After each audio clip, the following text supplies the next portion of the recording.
What is going on, you guys, and welcome back to the channel. Happy New Year, everyone. This is my first video of the new year, and man, I've been out of commission for the better part of 3 weeks, so you can probably still hear from my voice, but I definitely caught something decently nasty, at least in my household, because funny enough, like I got sick prior to the holidays, so starting around Christmas, around that time, it's been going on 3 weeks, and I actually tried filming this video. This would be the third go around, and my voice was just cutting out, and I just didn't think I could post it. But I've been meaning to film this today because this marks essentially like 1 full year of being an index fund investor. For anyone who doesn't know the background, you guys, I used to own a portfolio of pretty much all individual stocks, over 25 individual positions, and about a year ago now, a little over a year ago, I made the switch to what I'm considering a passive, not a passive income, excuse me, a passive investing style portfolio. And one of the ways that I personally deem that is that I have about 95% of my portfolio situated in ETFs. So very hands off, very passive. Well, I wanted to come do a review, what that's been like for the first year. What are some of the findings? What are some of the learnings? We can start with returns. I wish again I could have filmed this right during the 1 year mark, so it would have been better timing. But if I were to just look back roughly, how did we do over the past year? We performed very much in line with the markets. In fact, a little bit better, at least comparing here just to the broad-based S&P. We pulled in about a 20% return. I think it was about 18% to be honest with you, 19% when the calendar year ticked over. But a big part of this is being geographically diversified. Canada had a strong year, as we know. My fund that invests in the Chinese market also did decently well. Maybe we'll backtrack and take a look at how the portfolio is looking 1 year into things. So I'll just tuck myself over here. First of all, yeah, Happy New Year, you guys. Again, apologize for the slow video production over the holidays, but very excited to get back into it as I'm finally getting through this. But yeah, so the portfolio sits, by the way, at about half of it, let's call it 57%, situated in the S&P 500 fund. This one, all-time return. Again, these are a bit over a year, so take it with context. And of course, as always, guys, disclaimer, I'm just sharing with you guys what I'm doing and being transparent with my portfolio. This doesn't mean that it's something that you should go out and do. Take everything with a grain of salt. But this one performed at about 28% all-time, give or take over a year.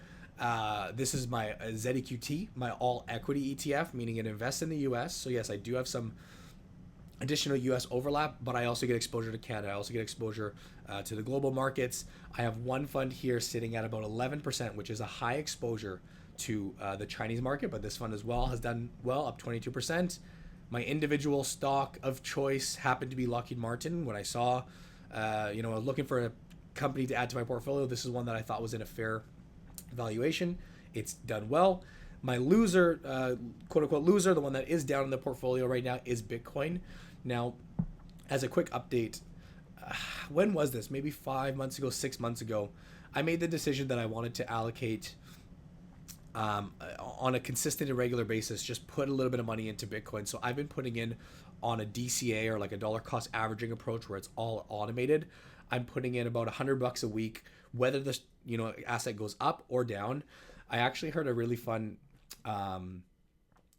goal from somebody, and they said one of the goals you should have is at some point in your life to try and acquire like one full Bitcoin. And it'll take me definitely a while to get there, as you can see how small of a fraction I own, but I will kind of slowly chip away at that. And I think it's at a place in my portfolio where it makes up less than 2%. I think crypto actually could inch up a little bit more. I don't want it to be overly bearing in the portfolio, but this is something that is part of my strategy going forward. I will continue to do personally. That said, crypto has taken a dump over the past little while, pretty much right when I started buying into it, and that's completely fine by me. Again, I'm thinking here very, very long term, but this was down 8% all time. And then two of the little, fun stock picks, let's call them, and I call these fun stock picks, by the way, guys, because they basically make up, 1% of the portfolio or less. Like in this case, I put in just a couple $100. Kids Eye Care is a local eye care company. It's been doing super well. That one's up 80%.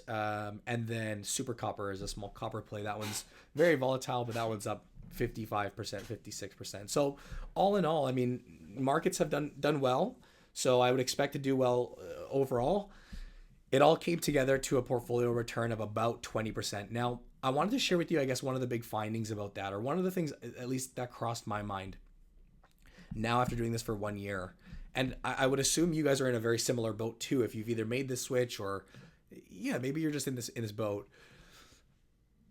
There were countless times throughout the year where I had this strong itch, like a very burning itch to add a new stock to the portfolio, or to make an addition. And I'm talking here about individual stocks. And it got to the point in many cases where I had gone through, done my research, found a stock that I thought was fairly valued, one that I was comfortable adding to my portfolio. I can think of maybe 5, 7 different examples where, in my head, I'm like, I'm going to add this to the portfolio when the market's open. I'm going to do this. I like it. But one of the things I kind of, I guess, I don't want to say like reprogrammed my brain to do, but one of the things I challenged myself to do was say, sleep on it for a few days, sleep on it for a week. This is after I've done, all of the due diligence and process of adding, and just, letting that kind of excitement wear off. And in all of the cases, pretty much, I ended up saying, you know what? There's a reason that I've chosen this route of a passive investing approach. There's a reason that I'm banking on these ETFs for all of the benefits that I've covered, for the past year or so on the channel. You guys can go back and look it up. But being able to be hands off and not have that mental load of monitoring, different companies or earnings reports, or even just checking on them, on a day-to-day basis, that is something that I deemed was a priority for myself at this stage. And adding the individual stocks, I think, clashes with that, right? It sounds like, you add 1 stock, 2 stocks, 3 stocks, it's not going to make a big deal. But from my experience, it does. It does fill a little void in your mind where, even if it's minor, you do check on it. You do keep up with the news. You have to, whether it's for interest or for the sake of your portfolio and management. It does take up a bit of that mental load, which is, again, something that I'm trying to get away from right now. And I guess one of the other challenges or struggles that I've faced throughout the year was, I don't want to use the term FOMO, but that's kind of what it is. It's FOMO, and a lot of individual positions, as we've kind of gone into this phase of the market, and particularly we think of the tech sector or the AI sector. You see the very, very strong individual stock returns. Some stocks up 25, 50, 80% in a year. And it makes you think like, darn, I want to have some of that in my portfolio. I miss that, And it almost makes you feel like the 20% or 18% return that you get from your ETFs feels very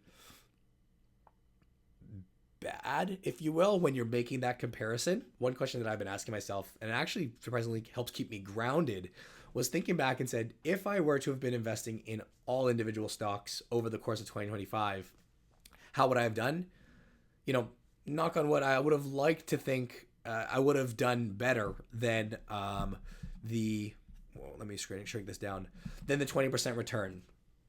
And to be honest with you, that's not because of just the most stellar stock picks in the world and I'm just some genius. I do just believe that when you're in this phase of a market, when the market in general is doing well, when you do happen to pick individual stocks, you could bet, you benefit from that. Now, that also can work against you when the markets do take a turn, which they will, and it's just a matter of time. And it's kind of, on my end, it's just kind of waiting for it. It could be a very different story. And then when you're an individual stock picker, as you know, you pick the duds, or you pick a big loser, or you have a handful of stocks that really draw down the performance of your portfolio, then it's, the situation's flipped. And then you're like, dang, I wish I was in index funds.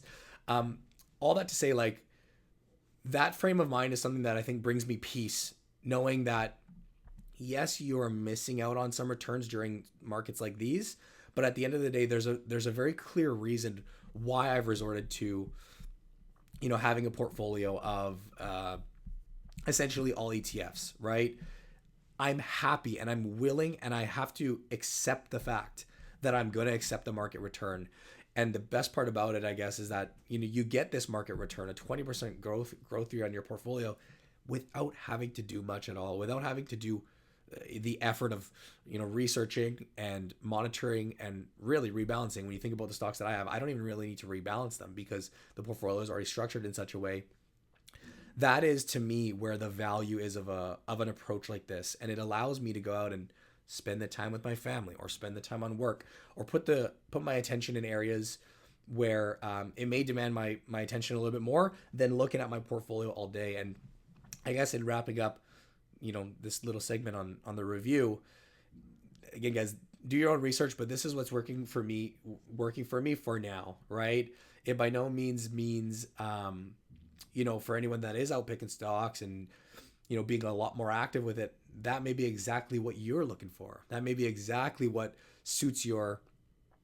tickles your fancy at the moment, right? Or maybe just your personality type. Like I think that's incredible. And I, in many respects, envy those who have the time and energy and care to go do that. But it's funny how when the year wrapped up, a lot of these thoughts started to settle in a little bit more, right? Which I guess is natural. You kind of look at the return, see how I've done. Again, the FOMO. But all in all, guys, I guess I'm very, very happy. My experience being an index fund investor now for over a year is, I'm so happy with it. I know I don't sound happy, but I am. And I would, I guess, encourage, if there's kind of a direction to push anybody, now speaking from kind of in the markets experience, if you are somebody that wants to, take a step back from the investments, but you want your investments, you want to be able to rely on your investments just trucking along, there's a reason that this passive investing approach is out there, and there's a reason it's so darn popular. And there are a ton of benefits that come from a passive approach like this. Again, it does come with a bit of the challenges of seeing nice stocks doing their thing and just wishing you had your little piece of the pie with those.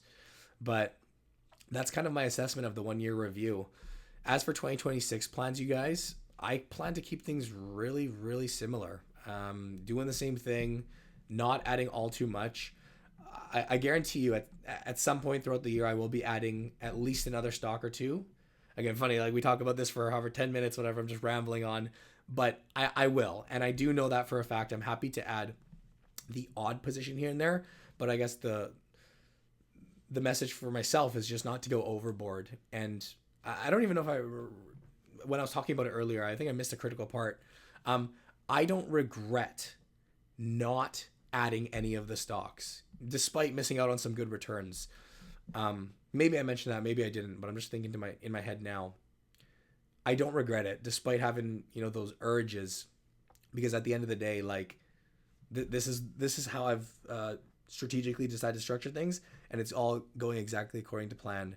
So hey guys, anyways, I appreciate the patience on this video. This one should have came out literally 2 weeks ago on January, just doing an update. But bear with me. Like, it's crazy sickness going around. I'd love to hear what you guys think. Any thoughts on the portfolio? How's it looking right now? Good, bad? Any changes you guys would advise on for myself? Or feel free to let me know down in the comments what you guys are up to. Would love to hear. And yeah, more content coming soon. But hey, appreciate the patience, you guys. Good to touch base. And drop a thumbs up if you enjoy. Subscribe, and I'll see you in the next video.